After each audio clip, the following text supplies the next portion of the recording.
Hello and welcome to Scrapbooking Station. In this video I've got a couple of card designs that are large cards using acetate for men. That's mostly because my first one, Unique Techniques with Acetate, turned out very feminine. So we're going to look at these and I'm going to put the camera over my shoulder. We'll get started. I'm going to begin with a card design that started off with an embellishment in my scrapbook page. This is part of Grunge 3. It's about actually 8 minutes in, but I talk about the photo technique more and the layout more. But I loved this embellishment. So we're going to take a look at creating this card, and I'm going to get started right away.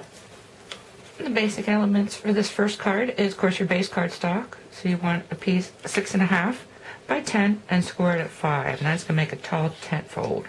I've got a double panel here, so a piece of pattern paper. Of course, I didn't use it all because I'm not going to see what's behind there. Plus, I don't have to cut through 2 layers.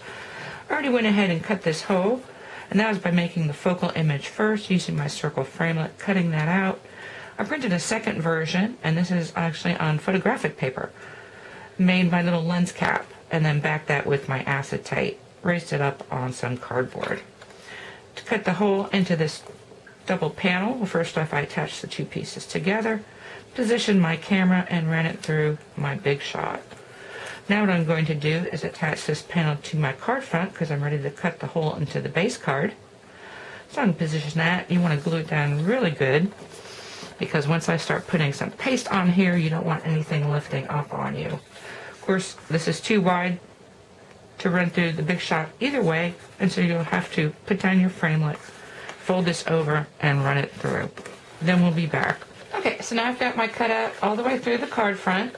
And then the other thing I was going to do, and I didn't think I was going to have to, because when I folded this over, it made a pretty distinct impression. And actually, that's the back of the card. But when it's open, I can tell where my circle is going to be. So that worked out really nice. Now I'm ready to position my camera. Again, I want to really make sure that what's over here by where the flash is going to be and the paste is going to be, that it is really secure down under the card. I am going to extend my camera out. I want to be under the fold, but I'm going to be able to cut off this corner. So a little bit above and beyond. Okay, my next layer is going to be the embossing paste. Of course, I've got a lot of masking to do. So, of course, I want to not go over the top of my card. So I'm going to put a piece here. I also want to cover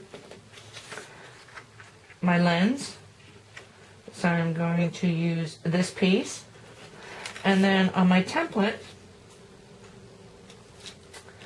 I don't want anything outside of this starburst. So really, I'm just looking at this point here. So I'm going to have to cover these and make sure I don't extend that way.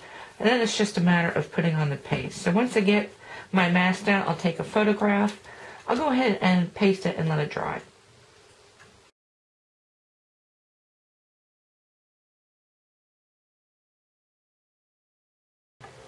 Okay, I finished the front, and I'm going to surprise you with that reveal, but I wanted to show you that inside piece because it was almost too pretty to cover up. I went ahead with the plan anyway, which was, first off, the strip was not down here.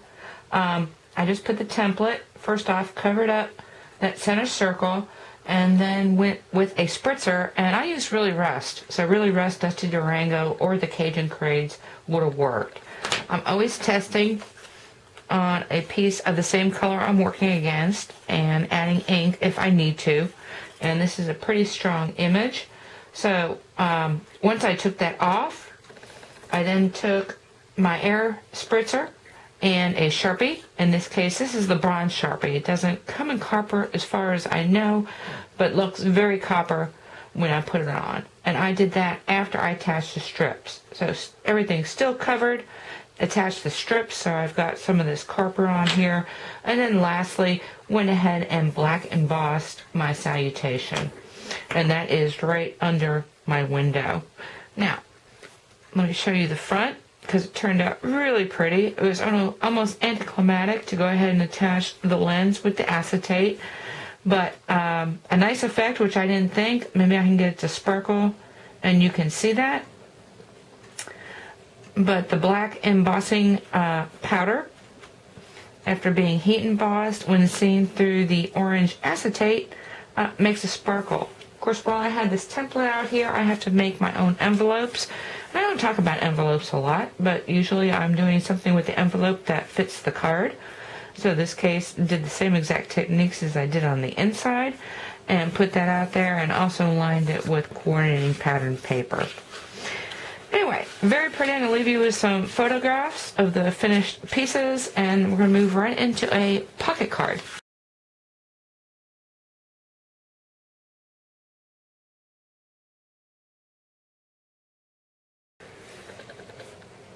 You're going to need 4 different elements. You're going to need the front of your card, 6.5 by 5. You're going to need the back of your card, also 6.5 by 5. And you're going to need your slider panel. And this, to start off, is 6 by 4.25. If after you finish your card, you can trim off the edges to make it slide a little bit easier in and out. But that's kind of like the maximum. So you've got those, and I'm just putting acetate to meet your needs. Of course, the dimensions is going to depend on your window. I'm going to heat emboss, and so I'm going to use some heat-resistant acetate. This is great. It won't buckle when you heat emboss, and it won't buckle when you dry emboss either. I also use cheaper acetate. This is a lot thinner. You can feel the difference. If I'm not going to do anything, maybe just stamp it with StazOn.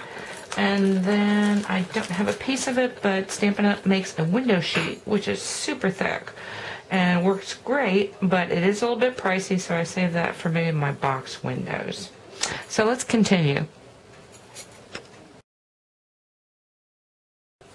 Okay, in the card I'm using my white Christmas, and I'm going to use a set of trees.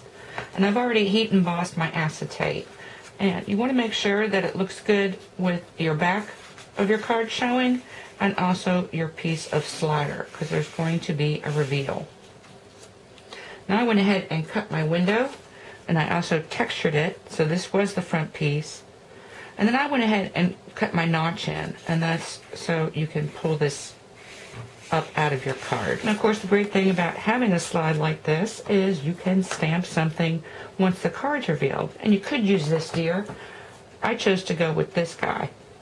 Also, when I stamped it, and I've already done it all, I decided to color it in.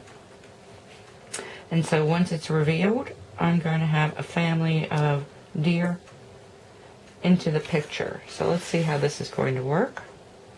Okay, once you have the back of your card the way you'd like it, you've got your acetate the way you like it, I think the easiest way to position your top of your folder is to go ahead and glue the top of your acetate. Make sure this is square under the bottom and the sides, and then press down, and that's going to give it at least just a little bit of security for now.